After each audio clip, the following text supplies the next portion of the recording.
Oi pessoal, hoje eu vim para revisar e reforçar a importância do treinamento das vogais, ou seja, do ponto articulatório onde acontece cada vogal. Imagina a construção de uma casa onde o alicerce dela precisa ser seguro. É isso que a gente está fazendo agora. No primeiro vídeo, a gente trabalhou a questão da sensibilidade da boca. A partir do segundo vídeo, nós já começamos a trabalhar também a questão da força da musculatura da boca. No terceiro vídeo, nós trabalhamos as questões da audição. E no quarto vídeo, nós já começamos a trabalhar a questão das vogais.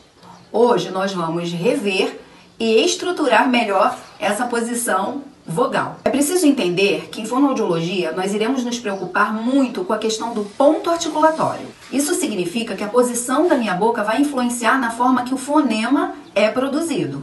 Começando pelos fonemas vogais, nós vamos perceber a importância de entender cada ponto articulatório. Sempre mostre os pontos articulatórios com algum apoio gestual. Vamos começar com a letra A. Bocão aberto, A. Se eu fizer a posição sem som, bocão redondo, O. Sem som. Biquinho, U,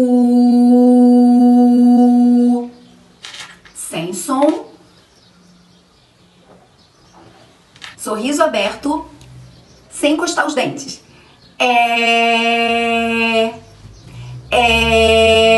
sem som,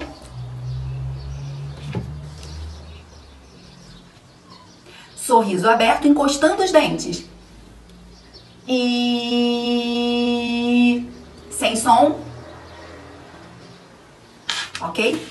Uma vez que a criança entenda qual é a posição que a boca fica, eu posso fazer só a posição e pedir para ela me dizer qual o fonema que eu tô falando. Por exemplo, o que eu falei? E ela vai dizer A. Se ela tiver alguma dificuldade, eu vou dizer, lembra? Bocão aberto. A. Tá bom? Ou sem apoio. Ok? O. U.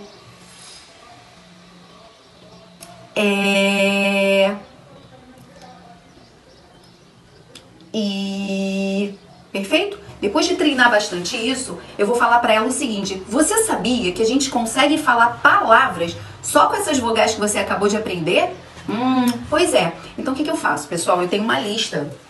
Aqui eu vou ver se eu consigo tirar uma foto e colocar no vídeo. Então, eu tenho uma lista geralmente de palavrinhas que são palavrinhas que eu consigo falar com vogais. Vou dar um exemplo para vocês. Aqui eu tenho ai, eu, ia, oi, ou, ei, uau, uai, ioiô e auau. Bom, como é que eu vou fazer isso? Eu vou falar para a criança o seguinte: olha, eu vou falar duas letras agora, tá? E aí você vai me dizer o que eu tô falando. Mas eu não vou fazer o som, eu só vou mostrar o quê? A posição, que é o quê, gente? O ponto articulatório, que é tão importante. Vamos lá? A primeira palavra que a tia vai falar é... Então eu posso fazer esse apoio gestual ou não. Se a criança estiver muito treinada já, ela vai perceber só pela posição da minha boca sem precisar fazer o apoio gestual. Mas se você precisar fazer de vez em quando, sem problema algum, você pode mostrar que bocão aberto, é para ela associar que é o A, e o sorriso com o dente juntinho, que é o I. Então eu vou fazer sem o apoio, mas vocês podem definir aí como a criança tá bom? Se ela vai precisar do apoio gestual ou não. O importante é vocês deixarem ela tentar fazer isso sem vocês fazerem muito apoio gestual no início. Vamos lá? A primeira palavra é... De novo. Se a criança entendeu, ela vai falar ai. Aí eu falei ai, então eu falei ai. Nossa, ai, esbarrei aqui, ai. Ó, bocão aberto, ai. E a gente exagera, tá? Porque eu tô começando a ensinar ela a fazer leitura labial, ok? Para isso ela tem que perceber que a movimentação da minha boca vai estar ligada ao fonema que eu tô emitindo, tá? Então vamos lá. Próximo. Apoio gestual, se precisar.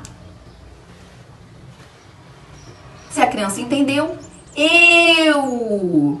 Às vezes a criança vai falar eu, e a gente vai, por associação, fazer esse ajuste. Muito bem. fono. Eu sou fono. Eu sou a Viviane, tá bom? É isso. Próximo. Ou sem apoio, ok? Ia. Eu ia tomar sorvete, mas ele derreteu, ok? Sempre colocando a palavra que vocês estão usando dentro de um contexto, dando exemplo para a criança. Próxima. Se fosse com apoio. Se a criança entendeu, ela vai falar oi. Ou, por associação, fazendo o ajuste, oi. Então, eu disse oi. Exagerando, oi. Ok? Próximo.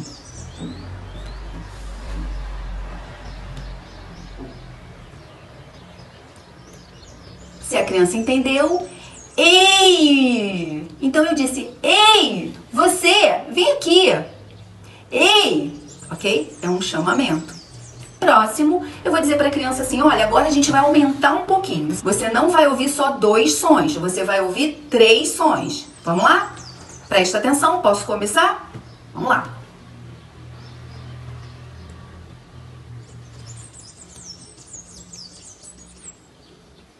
Se a criança entendeu, uau! Uau, que linda que você tá hoje! Uau, que lindo que você tá hoje! Ok? Próximo, mais 3 fonemas.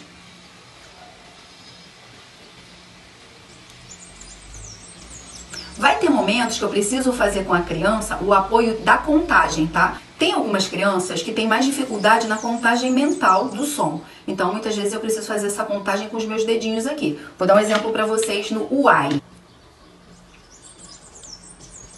Ok? Para ela entender que foram 3 sons já.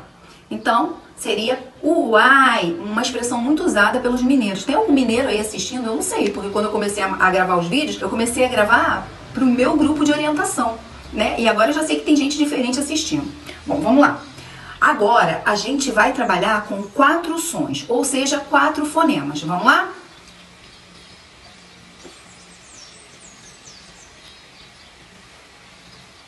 Fazendo a contagem aqui. Se a criança entendeu, ioiô. Nossa, ioiô. Eu falei ioiô. Você já brincou de ioiô? Você sabe como é um ioiô? Gente, nesse momento, eu, às vezes preciso pegar um ioiô e mostrar. Ou eu preciso pegar o celular, pesquisar a figura de ioiô e mostrar. Lembra que eu falei que tudo está dentro de um contexto? Toda palavra está dentro de um contexto. A gente sempre dá exemplos, tá bom? Mais uma e a última. 4 fonemas. Ó. A contagem aqui do lado. Se a criança entendeu, au, au. Nossa, eu disse au, au. Como é que o cachorro faz? Au, au, au. Tudo bem, pessoal? Então, aqui eu vou encerrar. Eu vou tentar ver se eu tiro a foto. Dou um jeito de deixar a foto disso aqui, dessa estrutura. Mas é uma estrutura fácil. O que é importante é a gente entender que a gente está começando a ensinar a criança a fazer leitura labial. Ou seja, conhecer cada ponto articulatório. E é isso que a gente vai fazer a partir de agora. Num primeiro momento a gente trabalhou lá com a sensibilidade, depois com a força, depois melhorando a parte auditiva, lançamos as vogais com um tempo de duração e agora sim estamos mostrando pontos articulatórios que é a base de todo o protocolo que a gente vai começar a partir de agora com os próximos fonemas, tá bom? Você vai reparar que na língua portuguesa e em todos os idiomas, né, a gente consegue mudar o fonema dependendo da forma da boca que a gente está fazendo, né? Então, se eu tenho fonemas que acontecem aqui nos lábios, se eu mexer com os lábios, eu não vou conseguir um fonema que acontece aqui na garganta ou na língua, atrás dos dentes, tá bom? E isso vocês vão conhecer agora com os próximos vídeos, tá bom? Um abraço pra vocês, continuem treinando e lembrem que não dá pra fazer todos os exercícios no mesmo dia. Então eu vou sugerir a vocês que vocês vão lá no segundo vídeo, que é o vídeo onde tem os exercícios de sensibilidade e de força, e vocês vão fazer esses em um dia. E no outro dia vocês vão partir para o vídeo de audição, que tem a duração dos fonemas, lembra? Ou a, tá? Junto com esses, vocês vão poder fazer já os exercícios de leitura labial só das vogais. Então, um dia fica para os exercícios orofaciais, tanto os passivos quanto os ativos, ou seja, aquele do gelinho, palitinho, escovinha, e também os de força, de toda a parte oral. E no outro dia, os exercícios auditivos, que é aquele que a gente usou o casu e fez o tempo do fonema, junto com esses exercícios de leitura labial, tá bom? Eu encontro vocês aqui no próximo vídeo. Beijo!